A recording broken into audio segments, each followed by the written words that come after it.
Sila wala na silang hapunan, kaya mga itsura eh. Hindi sila hapunan? Hindi sila kumakain ng kanin.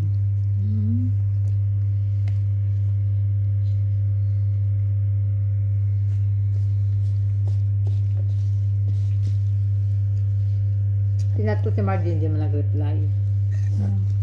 Ano? Na ano? Yun nga, sinabi ko nga. Sinasabi niya si Kamayura. Hindi nag-reply. Pero ni-sense. Hindi, Nabasa niya. Mas maganda naman yung alam nila, diba? Kasi tingnan mo, mukha silang tanga dun. Hindi sila kinakausap ng amo nila. Hindi sila kinakausap? Hindi. Ano? Hindi sila kinakausap. Si Sheka Mayura na mismo kumuha, si Mama Iman din siya na rin mismo. Parang alalang. Hindi sila inuutusan?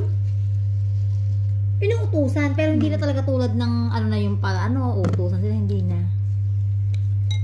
Lalo si Sheka Mayura ang bait ni Sheka Mayura eh. Sabi niya, Kati, last na yan yung binigaw sa kanilang kape.